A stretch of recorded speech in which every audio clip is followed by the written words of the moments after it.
프로그램은 서울대교구 가락동, 불광동, 성산동 본당 공동 협찬입니다.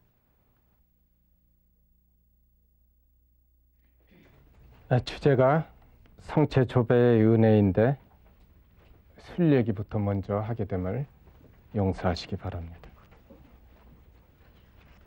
저는 솔직히 술 얘기만 나오면 입이 쩍 벌어지며 마음이 아주 즐거워집니다. 한때는 세상을 여자 없이는 살아도 술 없이는 못 산다고 했습니다. 마시고 또 마셔도 입에 군침이 돌며 그것만 뱃속에 들어가면 세상이 온통 진달래 꽃피는 봄날이 됩니다. 저는 중3 때부터 술을 마셨습니다. 본래 저는 신학교에 가고 싶었습니다. 그런데 소신학교에 들어갈 때가 되자 부모님께서 부르시더니 집에 빚이 많으니까 빚을 좀 갚고 가라고 하셨습니다. 그래서 옛날 사범학교에 들어가 선생이 되었는데 저는 그때부터 인생을 비관하게 되었습니다.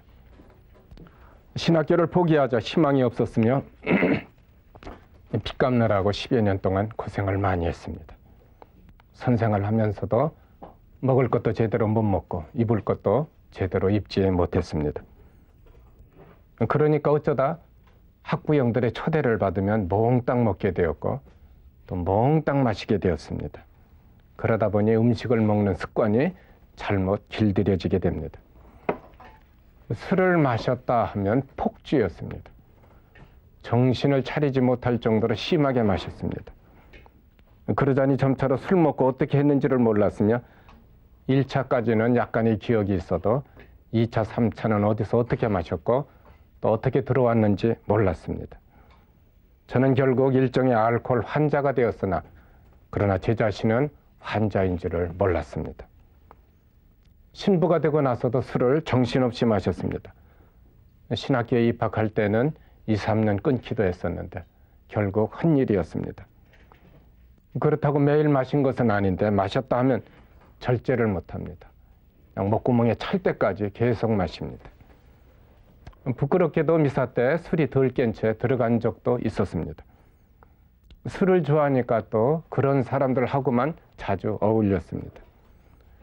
그리고 한참이 지나서입니다. 아마 제 나이가 48쯤 되었을 때입니다.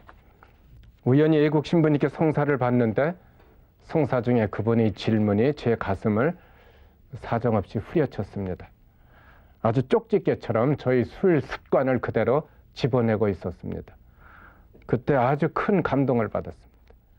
그래서 성사를 보고 난 뒤에 그 감동을 신부님께 말씀드렸습니다.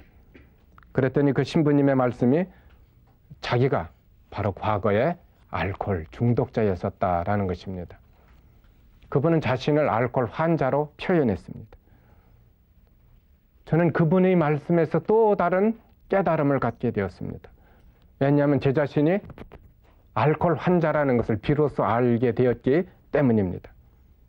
그것은 커다란 깨우침이었습니다. 저는 그날부터 술을 끊었습니다. 끊었다는 것보다는 술에서 완전한 해방이 되었습니다.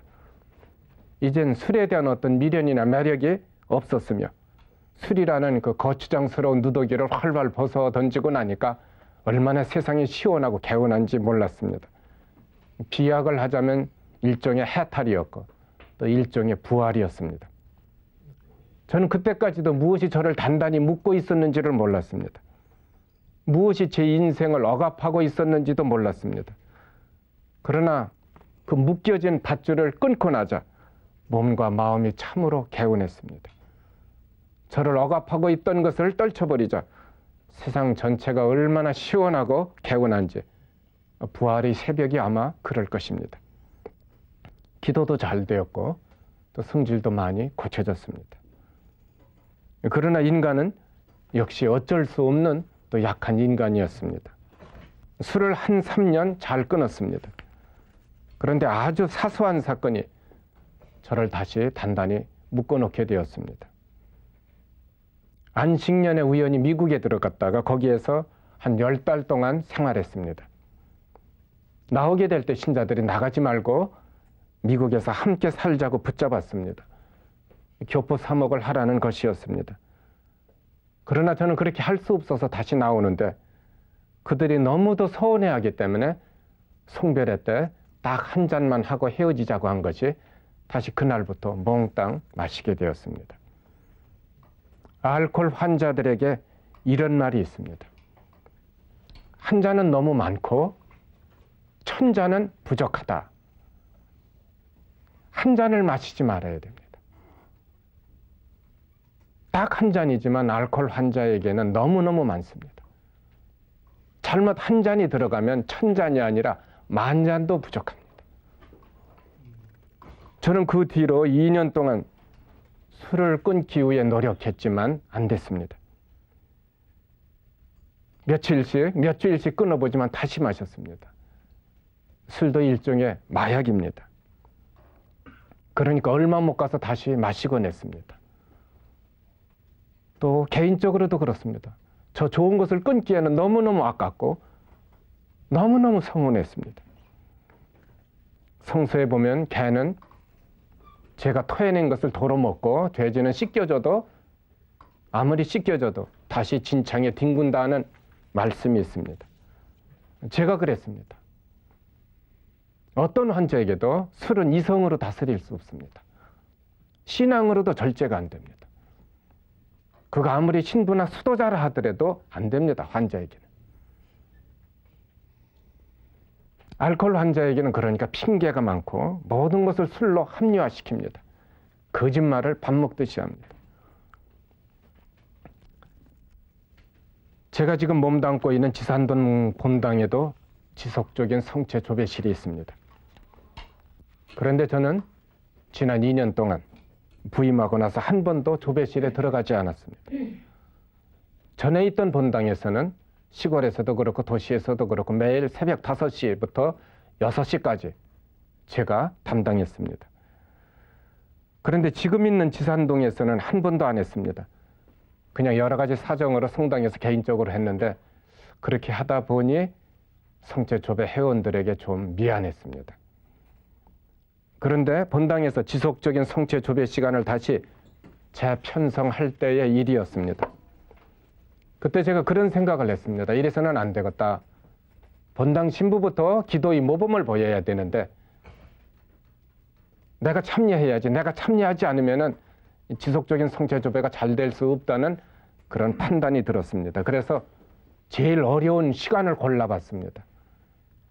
그랬더니 일주일 중에 제일 어려운 시간이 청년들이 철야를 하는 시간이었습니다. 밤 11시부터 새벽 5시까지 철야를 하는데 2시까지는 쉽습니다. 근데 2시에서부터 5시까지를 어려워합니다. 젊은이들이 그 이튿날 또 직장에 나가야 하는 문제도 있고 또 대학생들이 학교에 나가 공부를 해야 하는 문제도 있었기 때문이었습니다. 그래서 제가 그 시간을 택했는데 어찌 보면 한 주일 동안에 아주 예수님이 점을 찍어 놓으셨던 그런 시간이었습니다. 너무너무 좋았습니다. 수요일 새벽 2시부터 5시입니다. 모든 이들이 잠자는 그 시간에 예수님이 저만 부르십니다. 저는 그것이 좋았습니다. 조배실에 나가서 성체 앞에 앉을 때마다 예수님이 저와 마주보기를 원하신다는 것을 다시 깨닫게 되었습니다. 아마 모든 신부님들은 그 시간에 다 낮에 열심히 일하셨기 때문에 다 주무실 것입니다. 그런데 왜 예수님이 나만 불러가지고 깨어서 같이 있자고 하시는가? 옛날 겟세마니 동산에서는 베드로 보고 1시간만이라도 깨어 있자고 부탁을 하셨습니다. 그런데 저한테는 3시간을 주십니다. 그래서 저는 자신이 참 복된 신부라고 생각을 합니다. 그런데 어느 날입니다. 제가 새벽 1시 반에 일어나서 세수를 하고 또 잘 마시지도 않지만 혹시나 싶어서 커피를 한잔하고 2시에 조배실에 들어갔더니 예수님이 갑자기 성서를 펴라고 하셨습니다. 그 내용은 알고 있는데 몇 절인지는 몰랐습니다. 몇 장은 알았는데 펴보니까 2장 16절이었습니다. 거기에는 하느님께서 아담에게 하신 말씀이 나와 있었습니다. 이 동산에 있는 나무 열매는 무엇이든지 따먹어도 된다. 그러나 선과 악을 알게 하는 나무 열매만은 따먹지 말아라. 그것을 먹는 날 너는 반드시 죽는다. 그러셨습니다. 그런데 저는 다르게 들었습니다. 제가 들은 내용은 그렇습니다. 이 세상에 있는 모든 음식은 다 먹어도 된다. 그러나 선과 악을 흐리게 하는 알코올만은 마시지 말아라. 그걸 마시는 날 너는 반드시 죽는다라는 것이었습니다.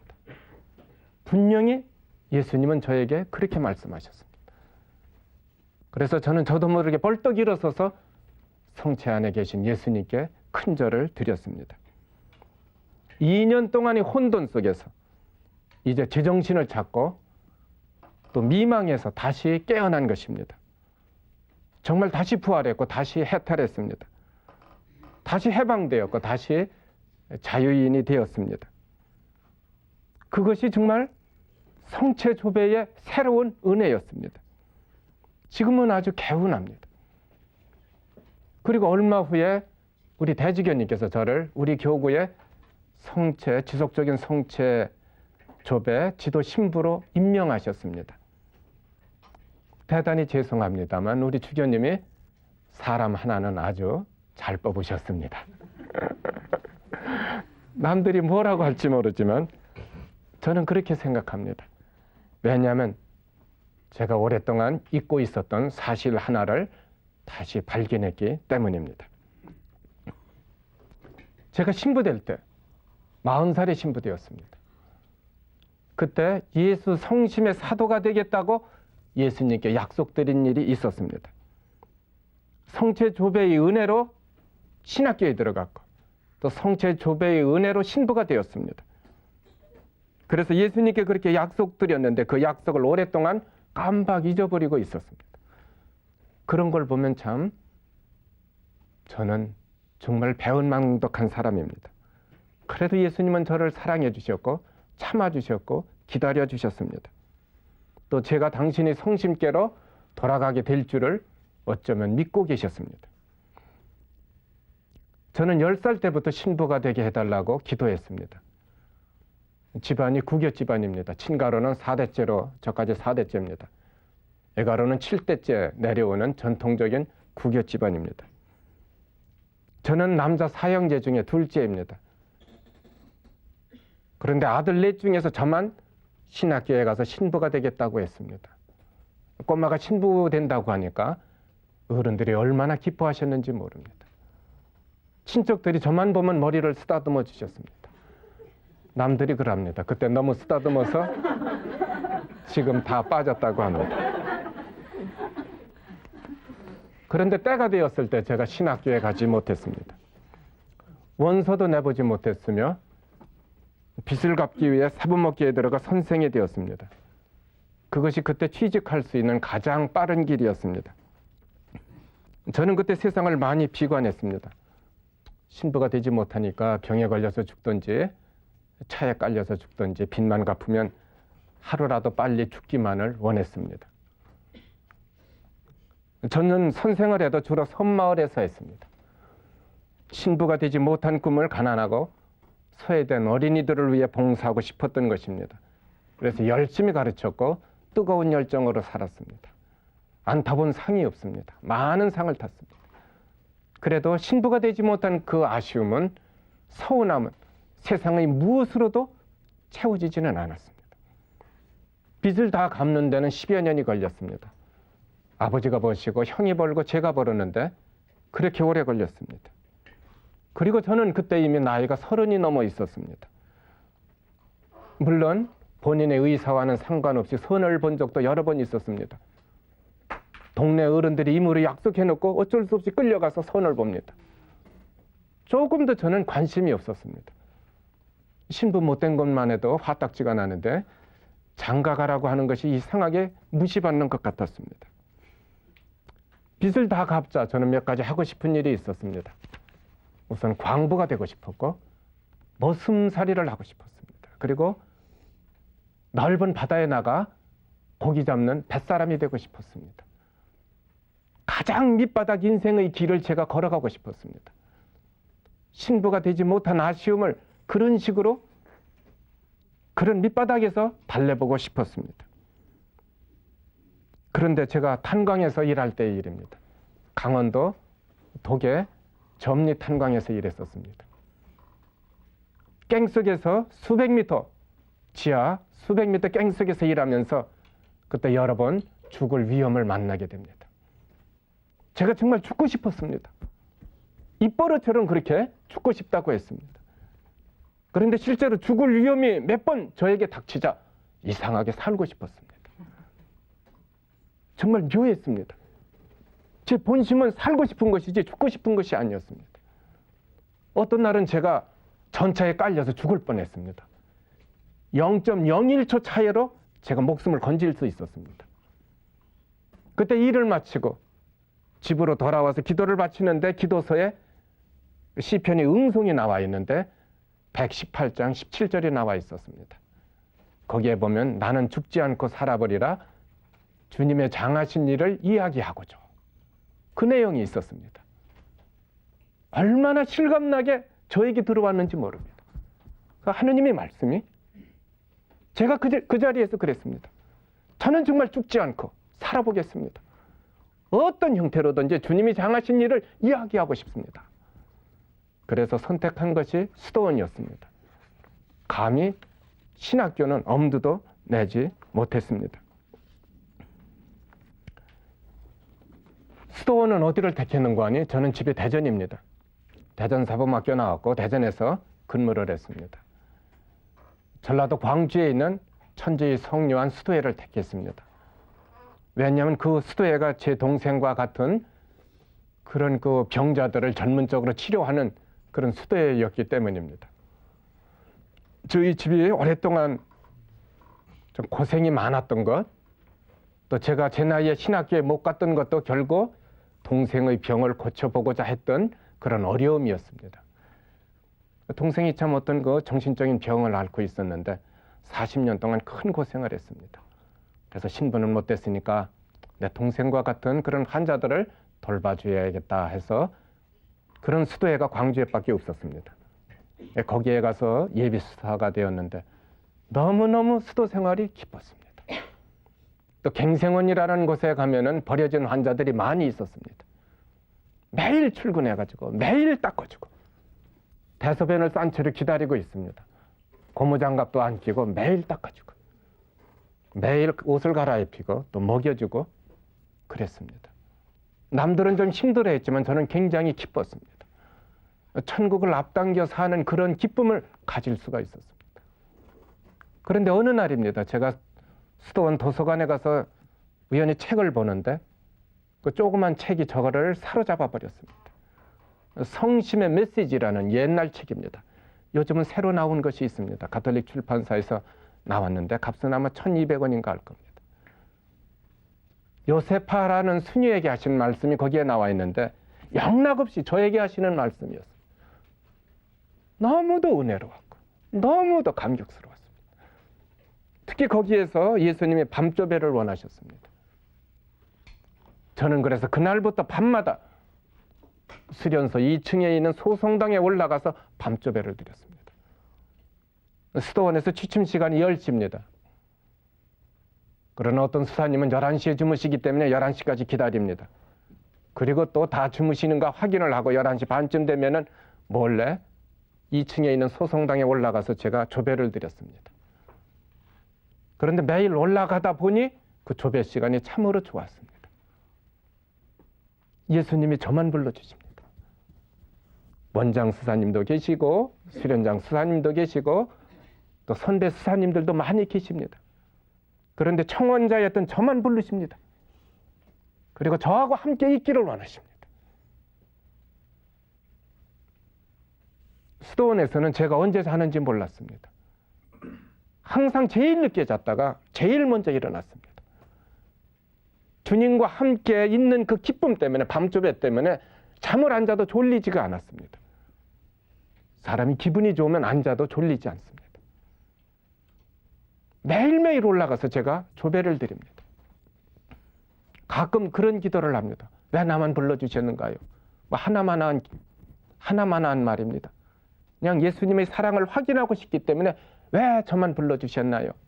그런 기도를 하다가 나중에는 저도 모르게 신부가 되게 해주십시오. 다시 기도를 했습니다.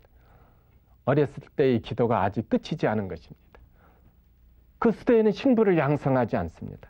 수사만 있습니다. 어림도 없고 가망도 없습니다. 그런데 저도 모르게 신부가 되게 해달라고 계속 그날부터 기도를 하는 것입니다. 그런데 저는 신부가 안 돼도 좋아요. 안 될 줄 뻔히 알았습니다. 그래도 신부가 되게 해달라는 기도를 바침으로 인해서 저는 어떤 의미에서 위로를 받고 있었어요. 그런데 어느 날입니다.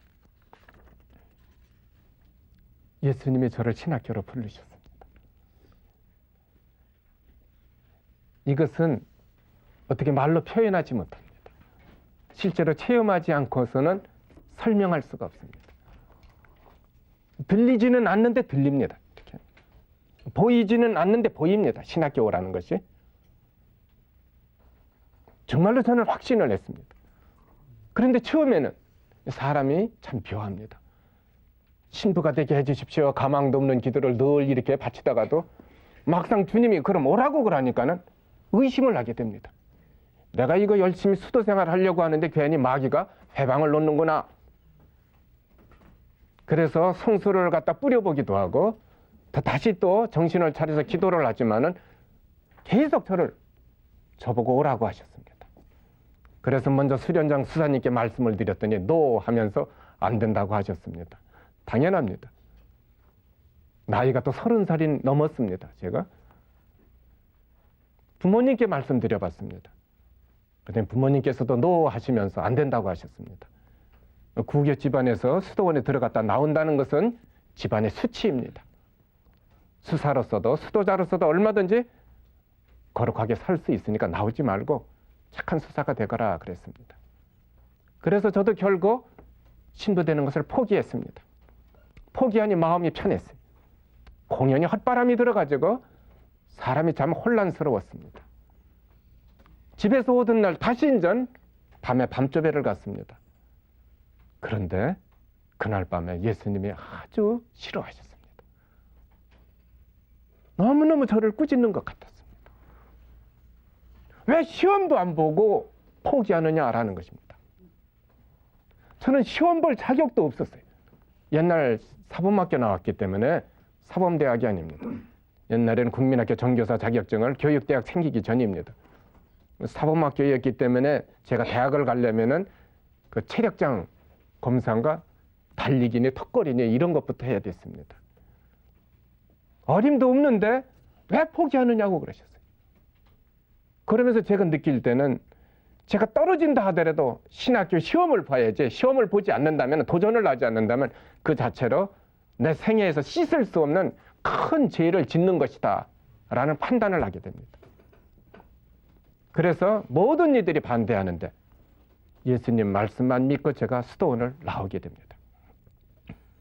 나오면 어디로 가겠어요? 나갈 데도 없습니다. 그런데 내일이면 우리 동료 청원자들이 이제 수련 착복식을 하는 날입니다. 그런데 수도원에서 갑자기 그 전날 저보고 나가라고 했습니다. 어디로 나가겠어요, 지금? 집에서 그렇게 반대했는데 집에 갈 수도 없습니다. 별 낯짝도 없습니다. 나가기는 해야 되는데 어쩔 수 없이 방에서 짐을 쌌습니다. 그런데 그때 누군가가 면회 왔다고 합니다. 면회 올 사람이 없습니다. 집에서 올 리도 만무하고 광주에는 또 아는 사람도 없습니다. 도대체 누가 날 찾아왔는가 하고 면담실에 가봤더니 옛날 제가 섬마을 선생할 때 그 육성회장 하던 분이 거기에 앉아와 있었습니다. 어쩐 일이냐 그러니까 아무래도 선생님이 필요하실 것 같아서 돈을 좀 마련해가지고 왔다는 것이었습니다. 깜짝 놀랐습니다. 돈은 고사하고 내가 거기 있는 줄, 여기 있는 줄 어떻게 알았느냐 하니까 제 사진을 들고 광주 시내 성당을 찾아다니면서 물었답니다. 광천동이라는 성당에 찾아갔더니 외국 신부님이 모르겠다, 수도원에나 한번 가보라 이러시더랍니다. 그래서 무료로서 찾아온 것이 바로 그 시간이었습니다. 그때 한 20만 원 돈을 가지고 왔습니다. 그때 한 달 하숙비가 10,000원이었습니다. 그래서 제가 그분 보고 그랬습니다. 당신도 어디서 꿔 가지고 온 것 같은데 그냥 가지고 가거라. 한 달에 10,000원씩만 보내면은 내가 하숙비 내면서 용돈 쓰면서 공부할 수 있을 것이다. 한 달에 10,000원씩만 보내라 해서 다시 되돌려 보냈습니다. 그래서 그 사람 돈 가지고 제가 몇 달 동안 예비고사 공부를 했고 체력장 시험을 거쳐서 신학교 시험을 보게 되었습니다. 그때가 34살이었습니다. 그때 학장 신부님이 그랬습니다. 떨어지면 어떡하겠느냐. 떨어진다면 1년 더 열심히 공부해가지고 내년엔 기필코 합격하겠습니다. 그랬는데 34살에 보기 좋게 합격이 되었습니다. 그것도 나중에 보니까 3등으로 합격했다고 했습니다.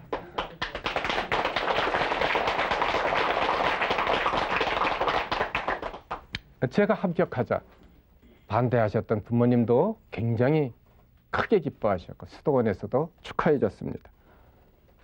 또 저뿐만이 아닙니다.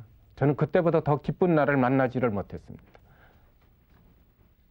저뿐만도 아니고 또 입학생들도 또 누굽니까? 재학생들도 신학생 부제님들까지도 어디서 영감이 하나 들어온단 말이에요. 너무너무 놀라고 기뻐했습니다. 그때 그런 일이 있었습니다. 머리는 벗겨져 가지고 신학교 시험을 치러 가는데 수험표를 달 수가 없어요. 창피해서.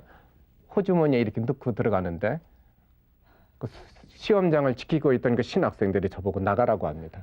그래서 뭐라고 말을 할 수는 없었어요. 그래서 그냥 밀치고 들어가니까 학부형은 나가서 기다리라고 이랬습니다.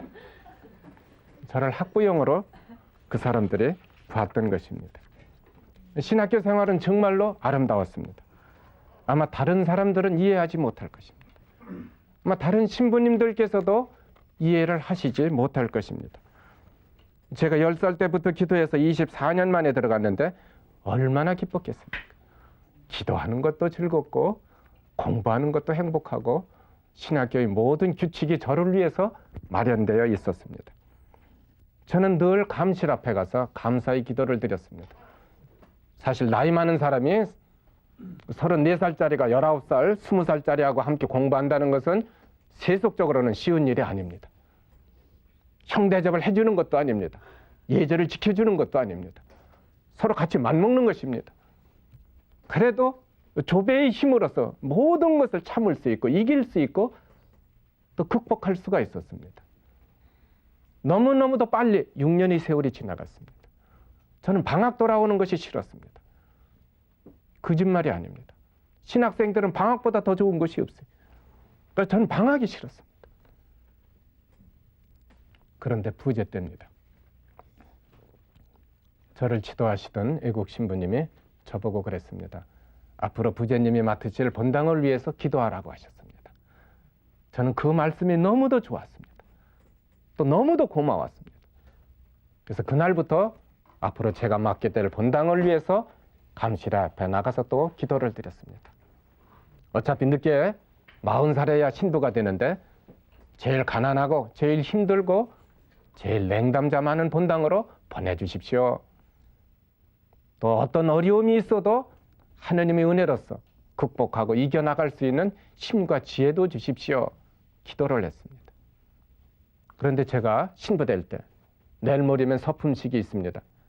그런데 우리 대주교님께서 저를 부르시더니 그때까지 공소가 되어 있던 가장 가난하고 제일 가난했습니다. 가장 냉담자 많고 가장 골치 아픈 본당이었던 어떤 곳으로 가라고 하셨습니다. 너무너무 기뻤습니다.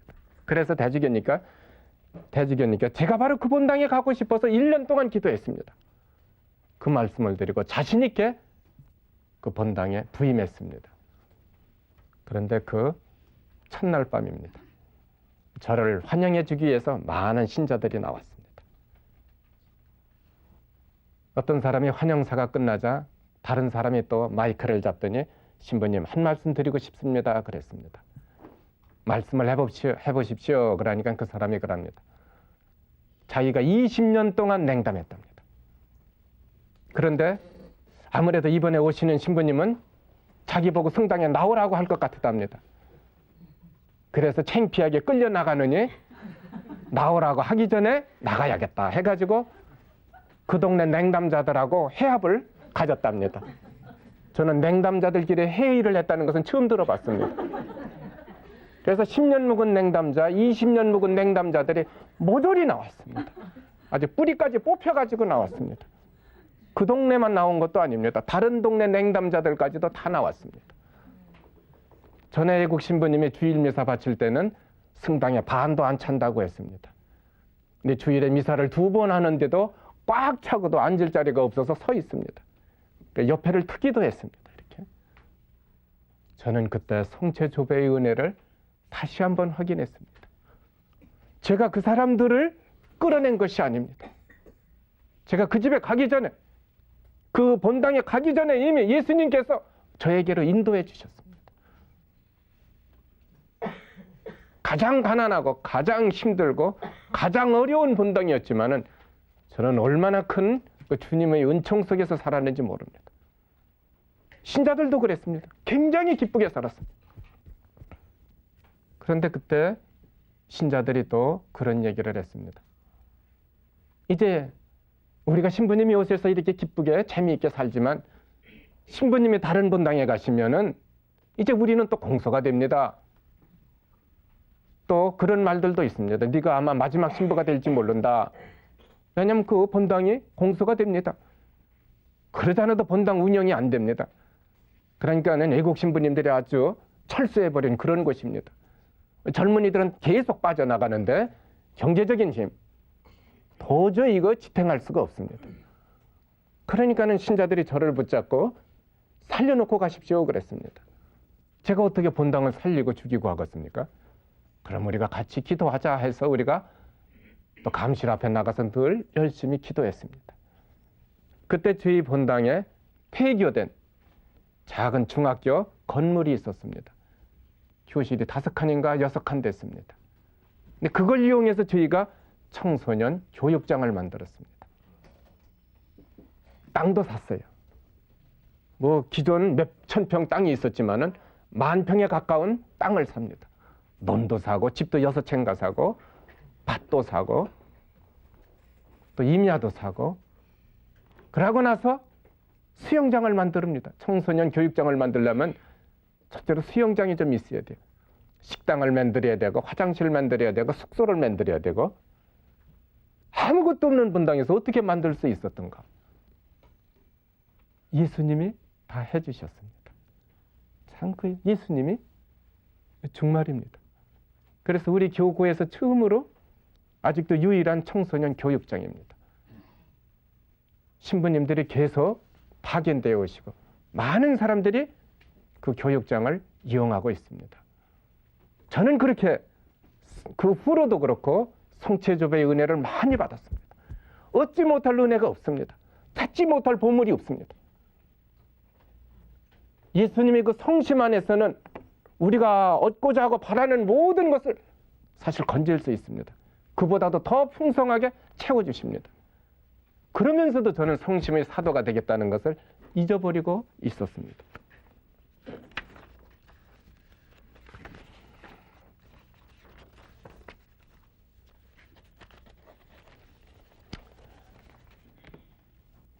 요한복음 4장에 보면 사마리아 여인의 이야기가 나옵니다. 성서의 모든 내용이 그렇듯이 이 장면에서도 대단히 극적이고 감동적이며 또 어떤 면에서는 유머러스하기도 합니다. 예수님은 그렇게 사람들을 매력 있게 끌어당기시며 또 영감을 받은 성서 저자들도 그것을 그대로 기록하여 후세에 전해주고 있습니다. 내용을 보면 예수님이 지금 유다에서 갈릴리로 가시는 길입니다. 사마리아를 지나서 가십니다. 다른 사람들은 돌아서 갑니다. 예수님은 그냥 가시다가 시카르라는 동네에 이르십니다. 거기에서 야고보의 우물을 찾아가셔서 물을 좀 마시고자 하십니다. 어떤 의미에서 예수님은 일부러 제자들을 읍내로 심부름 보냈어요. 때는 한낮이라 무더웠고 갈증이 있었지만 그러나 예수님은 누군가를 기다리셨습니다. 이윽고 사마리아 여인이 두레박을 가지고 등장하게 됩니다. 그때 예수님이 청합니다. 물 좀 한 그릇 주시오. 이러자 사마리아 여인이 깜짝 놀랍니다. 유다인이라 하더라도, 유다인 여자라 하더라도 유다인 랍비가 길거리에서 물 한 잔 달라고 청하는 것이 아닙니다. 채통 없는 일입니다. 그런데 유다인 랍비가 서로 천하게 여기는 사마리아 여자한테 달라고 합니다. 깜짝 놀랄 일입니다. 그래서 여자가 확인하기 위해서 물어봅니다. 당신은 유다인이고 나는 사마리아 여자인데 어떻게 나에게 물을 달라고 합니까? 그러자 예수님께서 그럽니다. 하느님께서 주시는 선물이 무엇인지 또 내가 누군지 알았더라면 네가 나한테 물을 달라고 했을 것이다. 그러나 여인은 주제 파악을 못합니다. 여인이 그럽니다. 두레박은 제가 가지고 있습니다. 우물은 이렇게 깊은데 당신이 무슨 수를 써서 저한테 물을 주시겠다는 것입니까? 그때 예수님이 그럽니다. 이 우물물을 마시는 사람은 마셔도 다시 또 목마르겠지만 그러나 내가 주는 물을 마시는 사람은 영원히 목마르지 않을 것이다. 그러자 여자가 그럽니다. 그럼 그 물을 저한테 주십시오. 일종의 그 빈정거리는 것입니다. 그런 물이 없습니다. 없다는 것을 여자가 잘 알고 있어요. 그 물을 주십시오. 그럼 내가 물을 길래 여기 다시 오지 않아도 되겠습니다. 이랍니다. 이때 이제 본론으로 들어가십니다. 예수님이. 여자가 물을 달라고 하는데 예수님이 그러십니다. 네 남편을 데려오너라. 그때 여자가 남편이 없다고 했습니다. 예수님이 그러십니다. 없다는 말은 맞다. 너에게는 남편이 5이나 있었어. 그리고 지금 살고 있는 남자도 실은 내 남편이 아니다. 이러십니다. 비수처럼 여인의 전곡을 탁 찌릅니다. 여인이 깜짝 놀랍니다. 그때 느껴지는 것이 있었습니다. 이 두 사람 중에서 누가 과연 목마른 사람이냐? 예수님이 아닙니다. 이 여자는 이 남자 저 남자 품에 안겨가지고 육적인 어떤 갈증을 풀어보려고 했지만 풀리지 않습니다. 앞으로 얼마의 남자를 더 거쳐야 할지 모릅니다. 계속 목마르는 여자였습니다. 그런데 비로소 예수님을 통해서 목마르지 않는 물을 마시게 되는 것입니다. 생수를 마셨던 것입니다. 아빌라이 데레사 성녀는 요한복음 4장에 나오는 사마리아 여인과 생수의 이야기를 대단히 좋아했습니다. 마침 자기 집에 그 그림이 있었는데 그 그림을 상속받아 수녀원까지 가지고 갑니다. 그리고 자기 방에다 놓고서 매일 주님 저에게 그 물을 주십시오 하고 기도했습니다. 지금도 그 아빌라이 성녀 데레사가 사셨던 그 수도원에 가면은 제가 가보니까 그 복도에 그 그림이 이렇게 걸려져 있습니다. 예수님은 앉아 계시고 여자가 물 좀 달라고 청하는 모습입니다. 17년 동안이나 그 물을 마시게 해달라고 기도를 했는데 그녀는 결국 그 물을 흠뻑 마시게 됩니다. 성령의 은혜로 채워지자 그 물이 무엇입니까? 성서에서는 성령이라고 그랬고 성령의 은혜라고 했습니다. 그 물을 마시게 되자 데레사는 여인 중에 가장 복된 박사가 됩니다. 특히 묵상의 방법을 통해서 완덕의 높은 경지에까지 이르는 길을 깨닫고 사람들을 가르칩니다. 그리고 수도회를 개혁하고 여자의 힘으로 교회를 갖다가 이렇게 변화시키게 됩니다. 많은 영적인 저술을 했는데 과연 그 속에서 샘솟는 물이 강물처럼 흘러나왔습니다. 저는 특히 여기서 성체조배가 그 물을 마실 수 있는 좋은 비결이라고 여러분들에게 말씀드리고 싶습니다. 예수님 앞에 나와 그분이 성심 안에 들어서고 보면은 만나지 못할 은혜가 없습니다.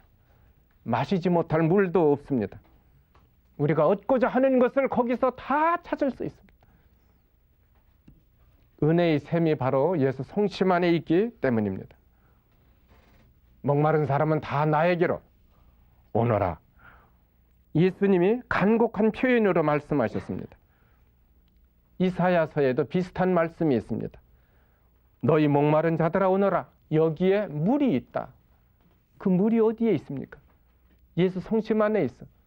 그 예수 성심을 특히 어디에서 우리가 깊이 체험하고 만날 수 있느냐? 성체조배입니다. 성체조배란 잘 아시다시피 성체 안에 계신 예수님을 우리가 방문하여 경배드리는 시간을 말합니다. 왜 경배를 드리느냐? 그분이 우리를 사랑하시기 때문입니다. 또 내가 그분을 사랑하기 때문입니다. 사랑은 가만히 있을 수가 없습니다. 그분이 또 우리를 대신해서 십자가를 짊어지고 가셨기 때문입니다.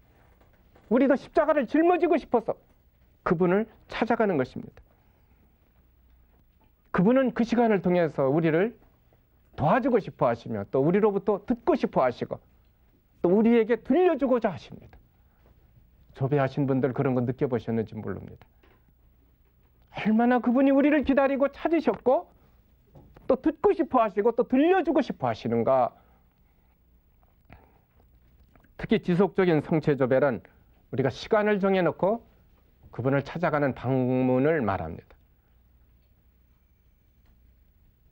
그런데 이 조배라는 것은 실제로는 예수님이 우리를 초대하시는 은혜입니다.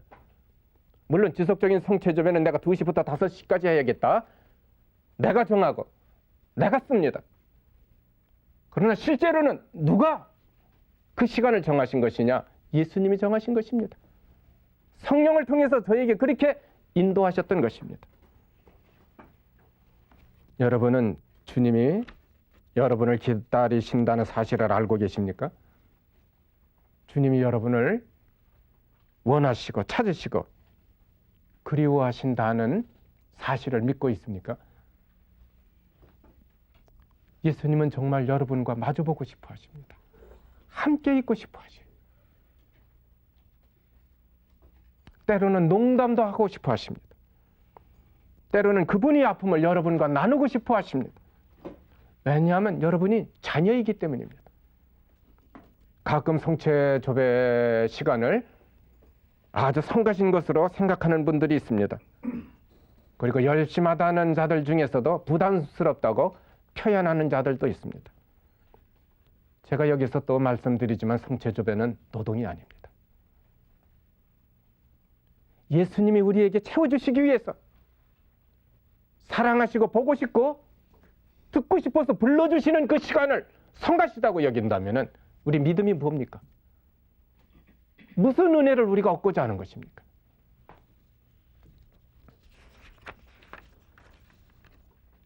조배는 예수님이 직접 초대하시는 은혜의 시간입니다. 다 뜻이 있으시니까 초대하시는 것이요. 다 마음에 두고 계신 것이 있고 계획이 있으시니까 우리를 불러주시는 것입니다. 그러니까 축복의 만남입니다. 그냥 나누고 베풀고 싶으셔서 부르시는데 우리가 아이고 부담스럽습니다. 성가십니다 하고 외면을 한다면 우리 믿음이 도대체 무엇인가? 말이 어폐가 있지만 우리가 예수님을 지켜드리면 주님이 우리를 지켜주십니다. 또 본당을 대피해서 수천 명을 대피해서 내가 그 시간에 우리 본당을 지켜드리는 것입니다. 얼마나 든든하고 자랑스럽습니까? 가끔 이런 경우를 봅니다. 조배 시간을 정할 때 제일 편리하고 제일 쉬운 시간이 어딘가 하고 간편한 시간을 찾으려고 합니다. 성체조배가 노동이라면 중노동이라면 당연히 그렇게 해야 돼요. 먹을 거 다 먹고 쉴 거 다 쉰 다음에 어디 빈 시간이 있나 없나 찾아가지고 그 시간에 조배해야 됩니다. 그러나 조배가 특별한 은혜요 선물이라면은 오히려 가장 어려운 시간을 찾아야 합니다. 아까도 말씀드렸지만 저는 제가 있던 본당에 전에 있던 본당에서는 새벽 5시부터 6시까지 했었습니다. 그때가 제일 편한 시간입니다. 미사 드리기 1시간 전이니까 조금만 일찍 일어나면 됩니다.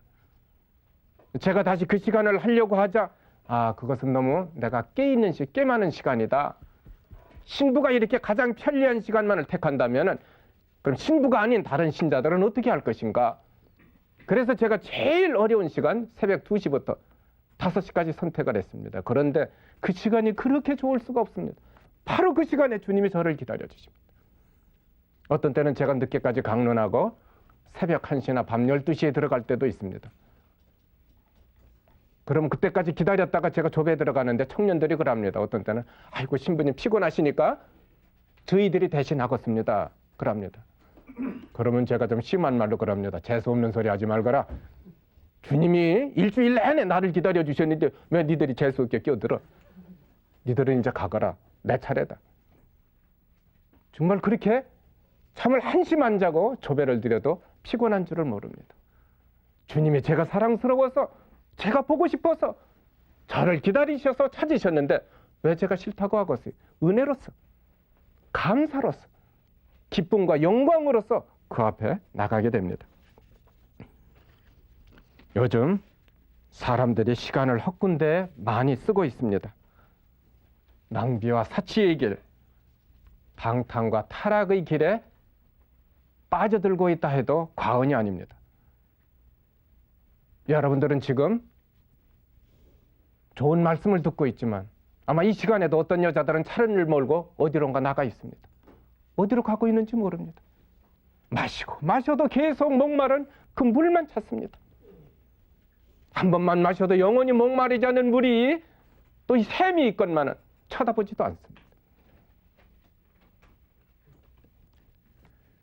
여러분, 예수님을 찾으십시오.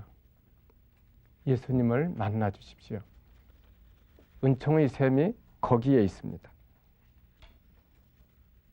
또 샘물이 강물처럼 솟아올라 여러분을 흡족하게 지켜주실 것입니다.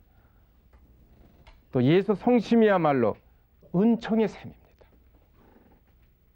예수님이 요세파 수녀에게 그런 표현을 하셨습니다. 죄를 짓고 얼마나 큰 죄를 지었느냐, 얼마나 많은 죄를 지었느냐, 그것은 문제가 되지 않습니다. 뉘우치는 마음, 반성하는 마음, 회개하는 마음, 바로 그 자리에서 당신이 머물고 계시고 쉬고 계신다 그러셨습니다. 너희들의 결점은 문제가 되지 않는다 그랬어요. 어떤 사람은 말이 많습니다. 어떤 사람은 좀 게을러.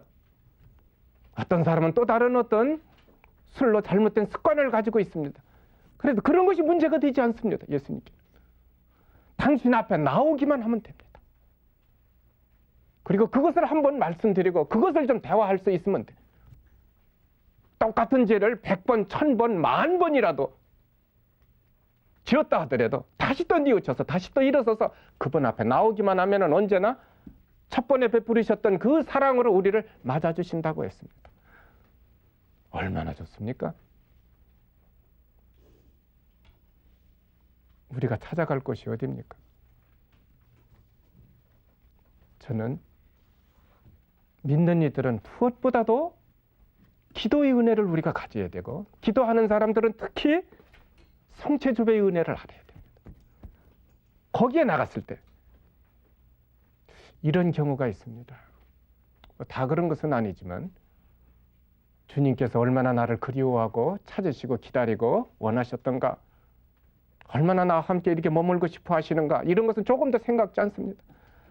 그냥 묵주를 꺼내가지고 처음부터 끝까지 그냥 계속 그냥 그 기도만 바치는 분들이 있고, 어떤 분은 1시간 내내 그냥 지루하니까 그냥 성수만 이렇게 읽고 있는 분들도 있습니다. 그러면 본인도 답답하고 그런 모습을 바라보고 계신 예수님도 답답합니다. 그 조배의 시간은 그런 것이 아닙니다. 하느님의 은총이 얼마나 큰지, 얼마나 넓고 깊은지 그것을 맛들이는 시간, 그것을 바라보는 시간, 느끼는 시간, 감동하는 시간입니다. 제가 아까 예수님이 저를 부르셨다고 그랬어요. 여러분들은 고지 듣지 않을 것입니다. 그러나 기도해본 사람은 제 말을 이해할 수 있습니다. 예수님이 저보고 성소를 펴보라고 하셨어요. 그렇게 해보지 않은 사람은 못 알아듣습니다. 에이, 그 뭐 신부님이 자기가 괜히 지어서 만든 말이구나, 이렇게 판단해버립니다. 우리가 들으려고 하면은 많은 것을 들을 수 있습니다. 기도하지 않는 사람은 못 듣습니다. 기도하지 않는 사람은 볼 수도 없습니다. 특히 뭐 여러 가지 좋은 기도가 많이 있습니다. 로사리오 기도 얼마나 아름답고 좋은 기도입니까? 또 다른 기도, 참 좋은 기도 많이 있습니다. 특히 성체 성사 안에 계신 예수님 앞에 나가서 내 삶을 드러내면서 그분을 만나는 시간은 가장 은혜로운, 가장 복받은 시간이 됩니다. 거기서 이 느낌이 없을 때 있습니다. 느낌이. 그때는 아까 제가 말씀드린 대로 성서를 펴놓고 몇 구절을 이렇게 읽어봅니다. 그리고 그 성서 속에 계신 예수님을 만나려고 노력을 합니다. 잘 안 되니까 우선 상상을 해봐. 그려봅니다. 그러면서 느낍니다. 그러면은 좀 심하게는 자기도 모르게 깊이 빠질 때가 있어요. 이를테면 탈원 상태가 됩니다. 좀 거창한 얘기 같지만은 저 청소년 시절에 그랬어요. 어떤 예쁜 여학생이 있었습니다. 항상 그 여학생 얼굴이 제 머리에 어른거렸습니다. 그 생각만 하면 기운이 생겼어요. 기분이 좋고 살맛이 났습니다. 보이지 않아도 보입니다. 그 여학생이 보입니다. 좀 많은 청소년 시절에 그런 힘으로 살기도 합니다. 근데 주님을 그런 식으로 우리가 바라볼 수 있고 느낄 수만 있다면은 바오로 사도의 말든 대로 어떤 박해도 가난도 질병도 환난도 문제가 되지 않습니다. 다 이길 수 있고 극복할 수 있습니다. 오늘 이 자리에 참석하신 분들, 또 오늘 또 텔레비전을 통해서 제 말씀을 들으시는 분들, 예수님께서 정말 사랑으로 초대하신 것입니다. 예수 성체 안에 계신 예수님을 자주 방문하여 만남의 은혜를 체험하시기 바랍니다. 감사합니다.